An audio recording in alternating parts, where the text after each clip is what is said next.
The rain had stopped just an hour ago, but the roads still glistened under the pale morning light, reflecting the hazy blur of a city that hadn't yet woken up. My hands trembled slightly on the steering wheel as I parked my old gray car in front of a small house at the edge of the residential block.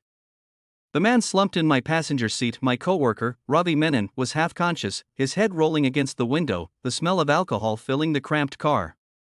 I had only agreed to drop him home because no one else at the office party had the decency to step up. They all laughed, said, "He's fine, he does this all the time." But something in me couldn't leave him there on that bar floor. I leaned across the seat and gently shook Ravi's shoulder. "Hey, we're home. Come on, let's get you inside." He groaned, muttering something unintelligible, his eyes barely open. I sighed and stepped out into the cool air, then moved around to his side, pulling the door open. He was heavier than I expected, tall, broad, his body limp from the alcohol. I half-carried, half-dragged him toward the front door, hoping someone inside would hear the commotion. After a few knocks, the door opened, and standing there was a woman who looked barely in her 30s, tired eyes, hair loosely tied, wearing a simple sky-blue cotton dress. She blinked, startled at first, then her face softened as she saw Ravi leaning against me. "Oh my God, thank you," she whispered, quickly moving aside. "Please, bring him in." I nodded silently and guided him inside, settling him carefully onto a couch in their small, warmly lit living room. The space smelled faintly of incense and old books. A photo frame on the wall caught my eye. Ravi and this woman, smiling in a park, a small child perched on his shoulders. She sighed, brushing a strand of hair behind her ear. "He promised me he'd stop drinking after our son started school. I should have known better." There was no anger in her tone, just exhaustion and a deep sadness that made my chest ache. "I'm sorry," I said quietly. "He was barely conscious when the party ended. I didn't want him to get hurt." She smiled faintly, though her eyes glistened. "You did the right thing. I'm Asha, by the way." "Vikram," I said. "We worked together at the firm." Asha nodded, her gaze fixed on her husband. "You're probably the only one who cared enough to bring him back safely." "Thank you, really." The gratitude in her voice was so genuine it almost made me uncomfortable. I wasn't used to being thanked for basic decency. As she fetched a blanket and gently covered Ravi, I couldn't help but notice the quiet strength in her movements, how she moved around pain as if it were a familiar part of her day. When I turned to leave, she stopped me. "Wait, you look tired. Let me at least get you some water." I hesitated but accepted. In the small kitchen, sunlight streamed through the window, catching tiny dust particles midair. The atmosphere was peaceful but heavy, like a house full of unspoken memories. She handed me a glass, her fingers trembling slightly. "He used to be different, you know," she said softly. "He was funny, gentle. After our son Arav was born, he worked so hard. But then his father passed away, and something broke in him. I've tried to help, but it's like he's not here anymore." I didn't know what to say. I wasn't good at emotional conversations, but something about Asha's voice made me want to listen. Maybe because I saw a reflection of my own loneliness in her eyes, the kind that hides behind polite smiles. For a few minutes, we just stood there, quiet, sipping water as the clock ticked softly on the wall. Ravi snored faintly from the couch. "I'll head out now," I finally said. "Just wanted to make sure he was safe." She walked me to the door, her expression unreadable. "Vikram, thank you again. Most people wouldn't have cared." Her voice cracked slightly, but she quickly forced a smile. "Drive safe." I nodded and left, but as I drove away, her words echoed in my mind all the way home. The next few days at work were strange. Ravi avoided eye contact, perhaps too ashamed to talk about that night. I didn't push it. But one afternoon, as I was packing up to leave, I saw Asha waiting near the office gate. She looked nervous, holding a paper bag. "Vikram," she said softly when I approached. "I just wanted to thank you properly. I made some food. Please don't say no." I smiled awkwardly. "You really didn't have to."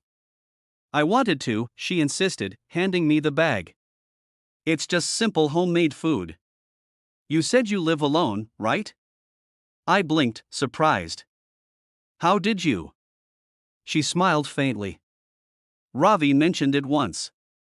He said you're the quiet one at work, the guy who always stays late." I laughed nervously. That sounds like him. Then let me do something kind for once, she said. It would make me feel better. I accepted the bag, and we stood there for a few awkward seconds before she waved goodbye. But that small act, someone thinking about me, even for a moment, stayed with me for days. The food was simple lentils, rice, and a vegetable curry, but it tasted like warmth, like the kind of comfort I hadn't known since my mother passed away years ago. It was strange how something as ordinary as dinner could bring back the feeling of being cared for. A week later, I found myself near their neighborhood again after dropping off some office reports. I hesitated, then decided to check in. When I reached their house, I saw Asha sitting on the porch, looking tired but calm. She smiled when she saw me. Vikram. You're here. Come in, please. Inside, Ravi wasn't home. She explained he'd gone to a counseling session. Apparently, after that night, something had shifted. He'd realized how close he was to losing everything, and for once, he wanted to change. He's trying, she said quietly, and that's more than I've seen in years. I think your kindness that night did something, reminded him that people still care. I didn't know what to say, but my chest felt heavy with emotion. We talked for a while about life, about how easy it is to lose yourself trying to hold everything together. She told me about Arif, who was away at his grandparents' place for school, and how she'd been trying to hold the family together one day at a time. The more we talked, the more I realized how deeply she carried others' pain while ignoring her own. There was a quiet beauty in that selflessness, but also a tragedy. Over the following weeks, we occasionally crossed paths, sometimes at the grocery store, sometimes at the office gate when she came to pick Ravi up. Each time, we'd exchange small words, smiles, or simple nods that said more than conversation ever could. Then one sunny afternoon, a few months later, I got a call from her. Her voice was trembling. Vikram, can you come? It's Ravi, he relapsed. My heart sank. I reached their home as fast as I could. Ravi was sitting on the floor, crying, completely sober this time but broken. I messed up, he kept saying. I can't do this anymore. I knelt beside him, placing a hand on his shoulder. You can. You just need help, not shame. Asha stood in the corner, tears streaming silently down her face. We both stayed with him that evening, talking, listening, helping him find the strength to call his counselor again. It wasn't dramatic or heroic, it was simply real, human, messy. When things finally calmed down and Ravi fell asleep, Asha walked me out. She stopped at the doorway, her eyes red but shining. Vikram. I don't know how to thank you, she said softly. You showed up when we needed someone the most. People say thank you all the time, but this one, I mean with all my heart. You reminded me that kindness still exists.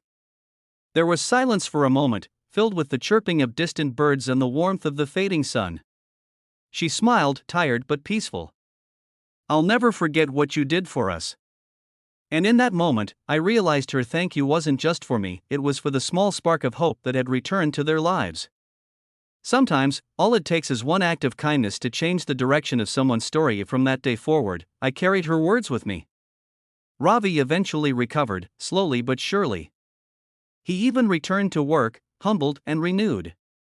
Asha and I stayed friends, our connection built on quiet understanding rather than unspoken desire. It wasn't a romantic ending, it was something purer. A story about how empathy can heal wounds that even love alone cannot.